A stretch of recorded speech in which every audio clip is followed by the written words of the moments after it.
प्रश्न है कि जो लोग ईश्वर की भक्ति करते हों पर अपने माता पिता का तिरस्कार भी करते हैं, ऐसे लोगों की भक्ति क्या सफल हो जाती है? सबसे पहले गुरु जी आपके चरणों में दंडवत प्रणाम। ये जाता है मतलब परिवार से व्यवहार भी ठीक नहीं कर रहे, किसी से व्यवहार भी उनका ठीक नहीं है, कर्तव्यों का पालन भी नहीं कर रहे हैं, माँ बाप की सेवा नहीं कर रहे हैं और भक्ति पे खूब जोर है और व्यवहार बिल्कुल जीरो कर रखा है, तो क्या इनकी भक्ति सफल होगी? माँ बाप की तो क्या किसी का भी दुख नहीं, दिल दुखाना चाहिए। माँ बाप तो जैसे अगर पृथ्वी पे सबसे पहले भगवान जो है वो पेरेंट्स हैं, क्योंकि सबसे प्रथम जो गुरु होते हैं वो हमारे माँ बाप ही होते हैं, क्योंकि वो हमें बचपन से लेके तो एंड तक आई थिंक उनकी जर्नी जो होती है उनका रोल कभी समाप्त नहीं होता है, बिगिनिंग से लेके एंड तक उनको हमेशा वो गाइड करते ही रहते हैं। तो दे आर आवर फर्स्ट गुरु, है ना। तो इसीलिए उनका तो दिल दुखाना मीन्स तो भगवान को तो तुम कभी रिझा ही नहीं पाओगे। और मेरे को तो जो शिक्षा आपने और गुरु माँ ने जो बताया है, सबसे पहला तो उन्होंने यही जोर डाला है कि व्यवहार मीन्स रावण, आप हमेशा उदाहरण देते हैं कि रावण भक्ति तो रावण भी बहुत कर लेता है और इतने उसने वो रचे हैं, इतना ज्ञान है, लेकिन उसके अंदर जो अहंकार था, उसी अहंकार के कारण उस totally zero, he didn't accomplish anything in life. तो वैसे हम भी मर्जी चाहे भक्ति करेंगे, हाँ उसका बेनिफिट हमें मिलेगा ज़रूर, लेकिन वो चीज़ अगर हम जूम पे भी कई बार ये बात बता चुके हैं, क्योंकि आपने इस पे बहुत जोर डाला है कि अगर तो हमारा व्यवहार सही नहीं है तो भक्ति हम करेंगे वो इतना रंग नहीं लाती है। बिल्कुल मीन्स शंकराचार्य जी ने शायद कहा है कि वो हवन में जो मीन्स आहुति डालते हैं ना, जो बुझी हुई अग्नि में भस्म में आहुति देने के समान है, तो बिल्कुल फलित नहीं होती है। और मैंने रिसेंटली ही इसका बहुत सिग्निफिकेंट रिजल्ट देखा है गुरुजी, स्पेशली इंडिया वाले ग्रुप के साथ हमारा जब भी शुरू हुआ 2 महीने पहले, यहाँ से जाने के बाद जब एक्चुअली यहाँ शुरू हो गया था बट कंटिन्यूटी वहाँ पे ज़्यादा रही, तो सबसे ज़्यादा जोर जब व्यवहार में करने लगे तो उनको सिग्निफिकेंट इम्प्रूवमेंट दिखा, वो चीज़ दिखी जो आप बार बार कह रहे हो कि भाई व्यवहार शुद्धि होनी चाहिए, व्यवहार शुद्धि होनी चाहिए। और वहीं पे ही हमारी सबसे बड़ी गलती हम सब करते हैं। तो जब हम वापस गए तो it was a big wake up call, big wake up call, क्योंकि जो आप बार बार कहते हैं वही चौपाई, हमने तो एक ही चौपाई को पकड़ ली, प्रथम भक्ति संतन कर संगा। अगर जीवन में संत नहीं आते तो ये सच्ची भक्ति हमें मिलती ही नहीं है, क्योंकि अभी तक तो हम जो भक्ति कर रहे हैं तो वो एक क्रियात्मक भक्ति थी, एक क्रियाकांड बोलते हैं ना, जैसे इतनी माला कर ली, इतना ये कर लिया, सुबह उठ के मंदिर चले गए, ये किया वो किया। बट सच्ची भक्ति तो शुरुआत तब होती है जब हम एक एक जीव के अंदर भगवान को देखकर व्यवहार करें, और उसी से ही इतनी सिग्निफिकेंट इम्प्रूवमेंट आ जाती है। पर्सनल लेवल पे अभी की बात है, सबसे पावरफुल यही भक्ति है, सब में भगवत भाव किया जाए, भगवत भाव। और उनको रिजल्ट भी मिला, उनके हस्बैंड के साथ बल्कि हमारी बात हुई तो वो हैरान हो गए थे कि इतना ड्रास्टिक चेंज इतने कम समय में कैसे हो सकता है, बट वही अभ्यास वो कर रहे थे। अब यहाँ प्रश्न एक है कि आपने ठीक कहा, इसमें कोई दो राय नहीं है कि हम सबसे अच्छा व्यवहार करें। अब यहाँ कई बार ऐसा होता है कि साधक तो अच्छा है, व्यवहार भी अच्छा कर रहा है, लेकिन उसके अच्छे व्यवहार से, उसकी कोमलता के कारण से, अच्छे व्यवहार के कारण से, उसकी सहन शक्ति के कारण से, उसकी शराफत के कारण से कई लोग बिना बात के उसको सताते हैं। पता है कुछ बोलता है, जो मर्जी कह दे। तो ऐसी स्थिति में साधक अपने आप को कैसे संभाल के रखे? और कई लोग कह भी देते हैं, अक्सर देखा मैंने कि महाराज सहन करने की भी एक हद होती है, कब तक हम सहें? तो ऐसी स्थिति में क्या करें फिर? इसके लिए मैं जो मेरा पर्सनल एक एक्सपीरियंस है वो मैं शेयर करूंगी।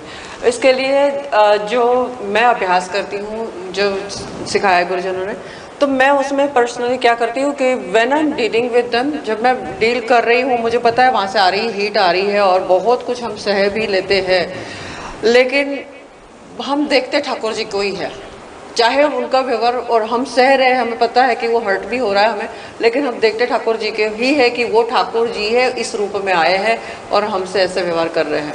और इट रियली वर्क्स, क्योंकि थोड़े समय के बाद, उस अभ्यास के बाद को, बिकॉज है ही वो सत्य तो वही है कि वो ठाकुर जी ही है, लेकिन हमें एक्सेप्टेंस में क्या रहना है कि 91 नंबर की जो अयोध्या कांड की चौपाई है कि कोई किसी को न सुख दे सकता है न दुख सुख दुख कर दाता, हाँ, निज कृत कर्म। हाँ, तो वही चौपाई हमने एकदम हृदय में बिठा ली है कि न कोई किसी को सुख दे सकता है, न कोई दुख दे सकता है। जो कुछ भी आया है वो मेरे ही कर्मों का फल है और प्रभु के विधान से आया। प्रभु के विधान से आया। और जब हम डील करते हैं ना तो हम देखते ठाकुर जी को है कई बार एक फाइन लाइन है, वो मैं डिफाइन करूंगी कि फाइन लाइन क्या है कि हमें व्यवहार करना है व्यवहार की तरह। ये गुरु हमेशा सिखाते थे कि व्यवहार की तरह के सामने वाला ये ना समझे कि ये तो भक्ति कर रहे, ये बेवकूफ है, तो वो नहीं करना है। कई बार मुख से हम बोलते हैं, लिप सिंक जैसे बोलते हैं ना, तो मुख से हम बोल रहे हैं लेकिन हृदय में हमारे हम प्रभु को देख रहे हैं। सो यही फाइन लाइन है उसकी, और ये अभ्यास रियल में वर्क होता है, चाहे वो कितना। और कई बार रॉन्ग मैसेज भी जाता है हमारे साथ। बहुत बार ऐसे हुए कि तुम्हारी अच्छाई का जो है बहुत एडवांटेज लेते हैं लोग, तो उस वक्त तुम सख्ताई से बोल सकते हो, लेकिन बोलने के टाइम भाव तुम्हारा ये है कि ये सिचुएशन आई है, उसको मैं हैंडल कर रही हूँ। लेकिन डिफाइन डिफरेंस कैसे करना है कि वो जो हम राग द्वेष करते हैं ना, वो नहीं करना है। अक्सर हमारी गलती ये हो जाती है कि अगर हम आपसे जोर से बोल रहे हैं कि आपने कुछ ऐसा व्यवहार किया और हम बोल रहे हैं, तो हम उस सिचुएशन से, उस व्यक्ति से द्वेष कर बैठते हैं। तो वो नहीं करना है। हमें ये देखना है कि नहीं, ये मेरे प्रभु ही है, लेकिन सामने वाला ये ना सोचे कि कितना सह रहा है, चलो मैं उसको वो करूँ, डोमिनेट ही करते जाएगा, डोमिनेट। तो at that time you can raise your voice, but उसमें अग्रेसिवनेस हो, सॉरी असर्टिवनेस होनी चाहिए, अग्रेसिवनेस नहीं। वो इम्पोर्टेंट है। बिल्कुल। तो बहुत बढ़िया। देखो, व्यवहार कुशल, योग कर्मसु कौशल, गीता में कहा कर्मों की कुशलता ही योग है। यदि हम कर्मों में, व्यवहार में कुशल नहीं है तो हमारा योग सध ही नहीं सकता। जैसे हमको कील ठोकनी है, कील हमारे हाथ में, थोड़ी हाथ में, यदि थोड़ी चलानी नहीं आ रही है, कील पकड़नी नहीं आ रही है, कील ठुकेगी कि नहीं ठुकेगी पता नहीं, लेकिन उंगली जरूर ठुक जाएगी, क्योंकि कर्म में कुशलता नहीं है। इसी प्रकार जब हम व्यवहार जगत में, चाहे हम संसार को मिथ्या माने ज्ञानियों की तरह, चाहे हम स्वप्नवत माने संसार को, चाहे जितना मर्जी वैराग्य संसार से कर लें, लेकिन ये हमको व्यवहार में संसार को सत्य मानना है। व्यवहार में अब सब मिथ्या, सब सपना है, तो फिर माँ बाप की सेवा ना करें ये सोच के सब मिथ्या, सब सपना है। अरे व्यवहार में तो सत्य मानना है। और इससे भी आगे का सत्य यह है व्यवहार में कि सब कुछ सिया राम मैं सब जग जानी, करहूँ प्रणाम जोर जुग पानी। सबके भीतर मेरे प्रभु हैं, एक नूर से सब जग उपजो, कौन भले को मंदे। सबसे हमको इस ढंग से व्यवहार करना, ना तो उसके द्वारा हमारा कुछ बिगड़ पाए, हमको अलर्ट रहना है, और ना हमारे द्वारा उनका कुछ बिगड़े। यह समानो द्विजते लोको लोकानो द्विजते चाय, ये गीता में भगवान ने सूत्र दिया है। ना तो हम दुखी हों किसी के द्वारा, और ना हमारे द्वारा दूसरा कोई दुखी हो। तो ये कर्मों की कुशलता हमको सीखनी है। ये सिद्धांत हमको अच्छी प्रकार से बैठा लेना है। और भगवान ने कहा ऐसा भक्त मुझको बड़ा प्रिय है, जो स्वयं भी सुखी रहता है और दूसरे को भी सुखी करता है, स्वयं भी कभी दुखी नहीं होता किसी के द्वारा, और न ही किसी को वो दुख देता है, और न स्वयं दुखी होता है। तो ऐसा जो है ये तभी होगा जब हम कर्म में कुशल होंगे, विचार में कुशल होंगे। इसलिए हमको इस बात का विशेष ध्यान रखना है। जैसा कि अभी आपने बताया, प्रश्न किया, क्या था ये, माता पिता। हाँ, जो लोग ईश्वर की भक्ति करते हो पर अपने माता पिता का तिरस्कार करते हो, ऐसे लोगों की भक्ति क्या सफल होती है। पहली बात यह है कि भक्ति अलग वस्तु है और पाप पुण्य अलग वस्तु है। आप कितने भी पाप कीजिए, भक्ति अपना काम करेगी और पाप अपना काम करेंगे। भक्ति अपना काम करेगी, पाप अपना काम करेंगे। भक्ति निष्फल तो होगी नहीं। हमने राम राम राम जप किया एक माला, अब चाहे हम माला छोड़ दें, दिन रात पाप करें, तब भी एक जो हमने माला की थी उसका जो फल हमको मिलना है, आज मिले चाहे एक युग के बाद मिले, उसका तो फल मिलेगा। अरबों खरबों पाप करने के बाद भी चाहे हमको नरक मिल जाए, हमको पापों के परिणाम स्वरूप, लेकिन वो जो 108 बार हमने राम राम बोला, एक दिन ये इसका भी फल हमको मिलेगा। वो निष्फल नहीं जाएगी, ऐसा नहीं है, वो निष्फल तो नहीं जाएगी।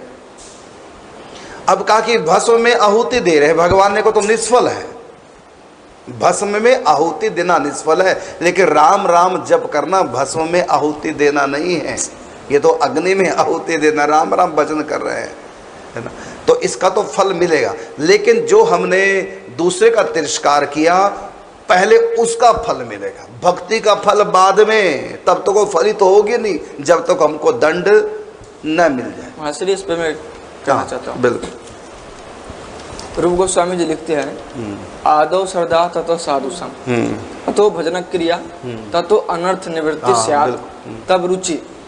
हम भजन तो कर रहे हैं, लेकिन भजन के बाद आता है अनर्थ निवृत्ति, और उसमें एक है पापजनिक, पापजनिक अनर्थ। तो यदि हम पाप यदि करेंगे, तो पाप करेंगे तो ये अनर्थ जो उसमें उत्पन्न करेंगे, तो तब तक हमारे अंदर प्रेम का अभ्युदय नहीं हो सकता, बिल्कुल आगे नहीं बढ़ पाएंगे, आगे नहीं बढ़ पाएंगे। भजन अपना काम करेगा, लेकिन पता नहीं कितने युगों के बाद वो फलित होगा, लेकिन वो पहले वो पाप अपना काम करेगा। ये रूल है, ये नियम है, पहले अनर्थ निवृत्ति होगा, तभी भगवत प्रेम, तभी भगवत प्रेम, तभी हम आगे बढ़ेंगे। और अनर्थ जय होते रहेंगे जब तक हम करते रहेंगे पाप, तो भजन का जो फल है वो है प्रेम की प्राप्ति, वो अनुराग की प्राप्ति हो नहीं पाएगी जब तक पाप करते रहेंगे।